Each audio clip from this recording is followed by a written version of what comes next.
नमस्कार, मैं हूं अशोक वर्मा। आप देख रहे हैं टीवी 20 न्यूज। टीवी 20 न्यूज पर शुरू करते हैं आज का खबरों का सिलसिला। बने रहिए हमारे साथ। नमस्कार दोस्तों, मैं doctor Manish, endocrinologist, Medanta hospital Lucknow से। आज हम फिर से एक बहुत इंपॉर्टेंट टॉपिक पे बात करने वाले हैं। वो हम बात करने वाले हैं जो समाज में एक बहुत बड़ी भ्रांति है। भ्रांति है क्या शुगर की दवाइयाँ किडनी खराब करती हैं, या शुगर से संबंधित कोई भी इलाज क्या किडनी पे बुरा असर डालता है। तो हमने आज ये टॉपिक को डिस्कस करने के लिए बारे में सोचा है। आपको पूरी तरीके से मुझसे जुड़ा रहना पड़ेगा, अंत तक इस वीडियो को देखते रहिए, तभी आपको समझ में आएगा क्या शुगर की दवाइयाँ या उनसे होने वाली कोई दिक्कतें किडनी को कोई नुकसान पहुंचा रही हैं कि नहीं पहुंचा रही हैं। इसको हमने इस टॉपिक को कुछ भागों में डिवाइड कर दिया है। सबसे पहले हम बात करेंगे उस भ्रांति के बारे में, बात करेंगे कि शुगर के मरीजों में आखिर किडनी की दिक्कत इतनी ज़्यादा क्यों होती है, किन लोगों को इस चीज़ का सबसे ज़्यादा खतरा होता है, इस चीज़ का इलाज कैसे किया जाता है और इस चीज़ से आखिर बचा कैसे जाता है। तो अब बात करते हैं भ्रांति की। क्या शुगर की टैबलेट किडनी खराब करती है? तो मैं कई बार पेशेंटों को समझाता हूँ कि शुगर की टैबलेट और आपको शुगर की बीमारी के बीच में पहले तुलना करके देखनी पड़ेगी। तो मेरे हाथ में दो उंगलियां हैं, एक है शुगर की बीमारी, एक है शुगर की बीमारी में उपयोग होने वाली गोलियां। तो शुगर की बीमारी या डायबिटीज जितना ज्यादा नुकसान किसी भी अंग, उसमें किडनी भी हो सकता है, लीवर भी हो सकता है, हार्ट भी हो सकता है, या कोई और भी अंग जितना ज्यादा नुकसान पहुंचाती है, उससे लगभग 1 लाख कम नुकसान शुगर में उपयोग होने वाली दवाइयां करती हैं। मगर दवाइयों को नियमित रूप से लेना, बार बार अपने नजदीकी डॉक्टर साहब से मिलना, बार बार अपने बेसिक जो टेस्ट हैं उसको करवाना, यही एक उचित तरीका है आपको सावधानियां बरतने का। तो हम सबसे पहले शुरुआत करते हैं शुगर की जो भ्रांति है, क्या शुगर की दवाइयाँ या शुगर में उपयोग होने वाला कोई भी इलाज आखिर किडनी खराब करता है कि नहीं करता है। अगर हम देखें, शुगर के मरीजों में लगभग 40% लोगों में किडनी की समस्या पाई जाती है या देखी जाती है। जो किडनी की समस्या शुगर के मरीजों में देखी जाती है वो काफ़ी हद तक प्रोग्रेसिव, मतलब बहुत जल्दी तेज गति से किडनी को अफेक्ट करती है। देखा यह गया है, इसके कुछ रिस्क फैक्टर बताए गए हैं कि शुगर के मरीजों में यह संभावनाएं ज़्यादा क्यों होती है। सबसे पहली चीज़, अगर शुगर के मरीज में किडनी की कोई भी दिक्कत आ रही है, उसका सबसे इंपॉर्टेंट जरूरी कारण वो है उसकी शुगर की बीमारी कंट्रोल ना होना। लगभग 40-50 लगभग 60% तक लोगों की शुगर की बीमारी जब कंट्रोल नहीं होती तो उसका इम्पैक्ट किडनी में आता है। किडनी में इम्पैक्ट दो तरीके से आ सकता है। एक, सबसे पहला जो किडनी में इम्पैक्ट आता है कि उनका एक सीरम क्रिएटिनिन का जो लेवल होता है, यूरिया या क्रिएटिनिन का लेवल होता है, वो कुछ तेज गति से ऊपर की तरफ आने लगता है। मतलब वो अपनी नॉर्मल सीमाएं जितनी होती है, जितना उसका नॉर्मल लेवल है उससे ऊपर की तरफ आ जाता है।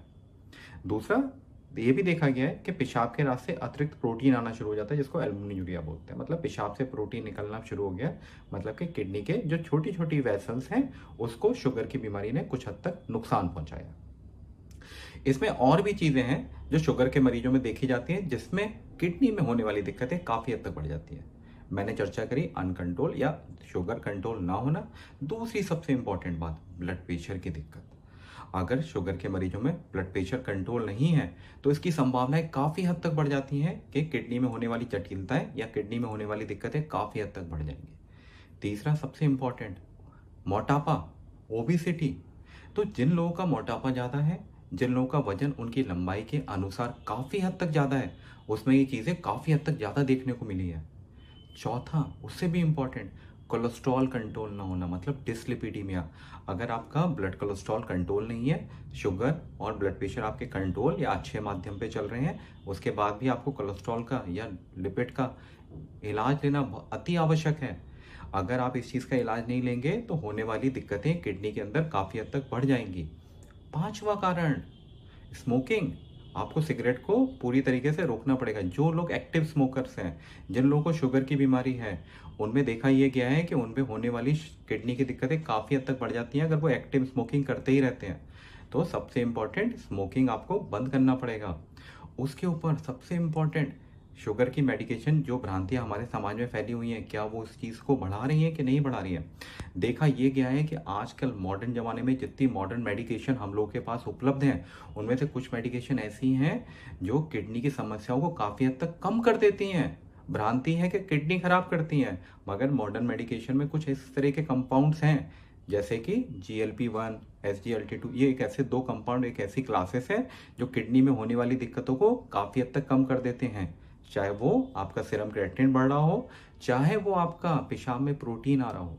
इसी के साथ आपकी फिजिकल इनएक्टिविटी, अगर आप नियमित तौर से घूमने या टहलने के लिए नहीं जा रहे हैं तो होने वाली किडनी में दिक्कतें शुगर के मरीजों में काफ़ी हद तक ज़्यादा हो जाती हैं। इसी के साथ डाइट में असंतुलित भोजन, अगर आप प्रोटीन की मात्रा ज़्यादा रखते हैं, अगर आप किडनी के पेशेंट हैं तो किडनी में होने वाली दिक्कतें काफ़ी हद तक बढ़ जाएंगी। तो जैसे ही पता चलता है कि शुगर के मरीजों को किडनी की दिक्कत या किडनी में कोई संभावना आई है तो आपको इंपॉर्टेंट एडवाइस दी जाती है कि थोड़ा सा प्रोटीन की मात्रा को कम कर लीजिए। वो मैं एक उदाहरण में आपको समझा देता हूँ ताकि आपको इस समझने में आसानी हो। अगर आप एक कटोरी दाल खाते हैं तो उस कटोरी के दाल को आप 3/4 कर दीजिए और दाल को पतली कर लीजिए। तो खाने का तरीका ये होना चाहिए, ये नहीं कि आप प्रोटीन पूरी तरीके से बंद कर दें। जरूरी नहीं कि आप प्रोटीन को बंद करें, प्रोटीन की मात्रा को कम कर लें और जो भी प्रोटीन है अगर आप उसको कुछ हद तक डाइल्यूट कर सकते हैं तो ये बहुत ही अच्छी बात है। कुछ जेनेटिक्स भी हैं, जेनेटिक कहने का मतलब कुछ इस तरह के रेशियल फैक्टर्स हैं जो शुगर के मरीजों में किडनी की संभावनाएं काफ़ी हद तक बढ़ा देते हैं। अब सबसे इंपॉर्टेंट बात, जो भ्रांति की हम बात कर रहे हैं, हाँ काफ़ी हद तक हमने देखा गया है कि शुगर के मरीजों में काफ़ी हद तक किडनी की दिक्कत आती है। किन लोगों में दिक्कत आती है? सबसे पहले वो लोग जो बिना किडनी की जांच कराए दवाइयों को स्टार्ट कर देते हैं। आपने जब तक अपनी किडनी की जांच समय समय के अनुसार नहीं कराई है, आपने काफ़ी लंबे टाइम से अपने डायबिटीज़ के डॉक्टर से नहीं मिले हैं, तो आपको सलाह ये दी जाती है कि अगर आप जो भी शुगर की दवाई खा रहे हैं उसमें नज़दीकी डॉक्टर से एक बार सलाह मशवरा जरूर कर लें, क्या आप ये दवाई आप आगे खा सकते हैं कि नहीं खा सकते। खासकर वो मरीज जो लंबे समय तक किसी भी डॉक्टर से के संपर्क में नहीं है, शुगर के लिए, ब्लड प्रेशर के लिए, कोलेस्ट्रॉल के लिए, मोटापे के लिए, उनको सलाह ये दी जाती है कम से कम साल में 2 या 3 बार अपनी किडनी का टेस्ट, अपना शुगर का टेस्ट और नज़दीकी डॉक्टर साहब से जरूर मिले। अब देखने को हम लोग को क्या मिलता है कि शुगर का जो पेशेंट होते हैं, जितने भी डायबिटिक पेशेंट, उनको अलग अलग दूसरी बीमारी भी होती है। मान लीजिए गठिया की दिक्कत है। अब गठिया की दिक्कत के लिए आप जो भी टैबलेट खाएंगे, वो चाहे दर्द की टैबलेट हो, वो किडनी को एक्स्ट्रा नुकसान पहुंचाती है। तो आपको इस सब चीज़ों को समझना बहुत ज़रूरी है कि क्या चीज़ें नुकसान पहुंचा सकती हैं, क्या चीज़ें नुकसान नहीं पहुंचा सकती। अब शुगर के मरीज में इनिशियली कुछ लक्षण दिखते हैं कि नहीं दिखते? कैसे पता चलेगा कि शुरुआती तौर पे आपकी शुगर की बीमारी या किसी और चीज़ का इम्पैक्ट किडनी पे आने लगा है कि नहीं आने लगा? उसके लिए जो सिम्टम्स या जो चीज़ें हम लोग को देखने को मिलती है बहुत नॉन स्पेसिफिक होती हैं, जो किसी चीज़ को पॉइंट नहीं कर सकती।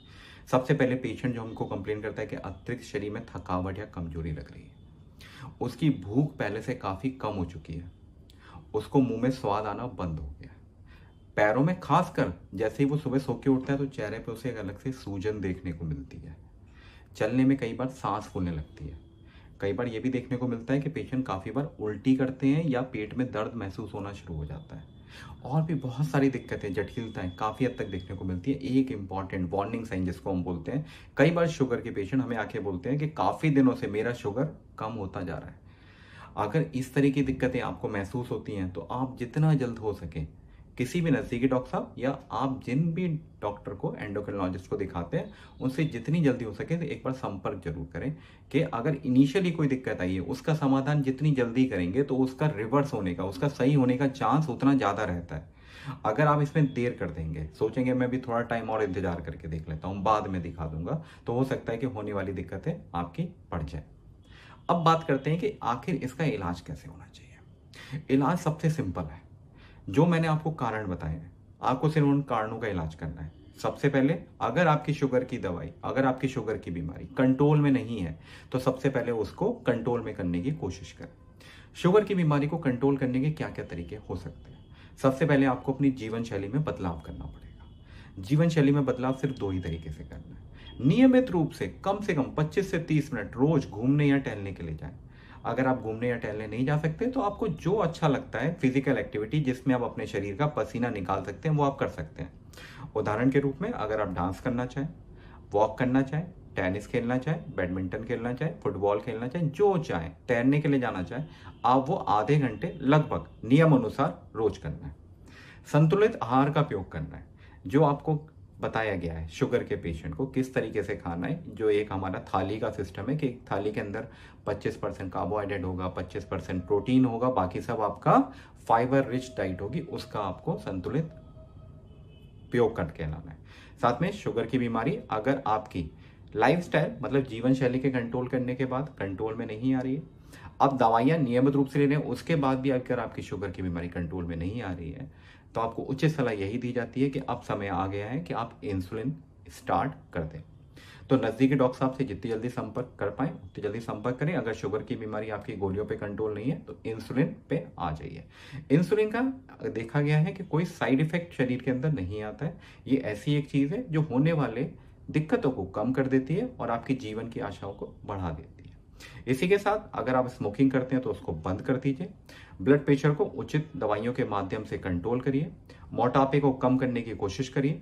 कोलेस्ट्रॉल की बीमारी को अच्छे ढंग से कंट्रोल करिए और एक नियमित रूप से नज़दीकी डॉक्टर साहब से बीच बीच में मिलते रहिए। मैं आशा करता हूं आपको हमारा ये वीडियो काफ़ी पसंद आया होगा। अगर आपको इसी शीर्षक से कोई ज़रूरी सवाल है तो हमें कमेंट बॉक्स पे ज़रूर लिखें। हम अगले टॉपिक पे आपसे दोबारा मिलेंगे। तब तक के लिए बहुत बहुत धन्यवाद।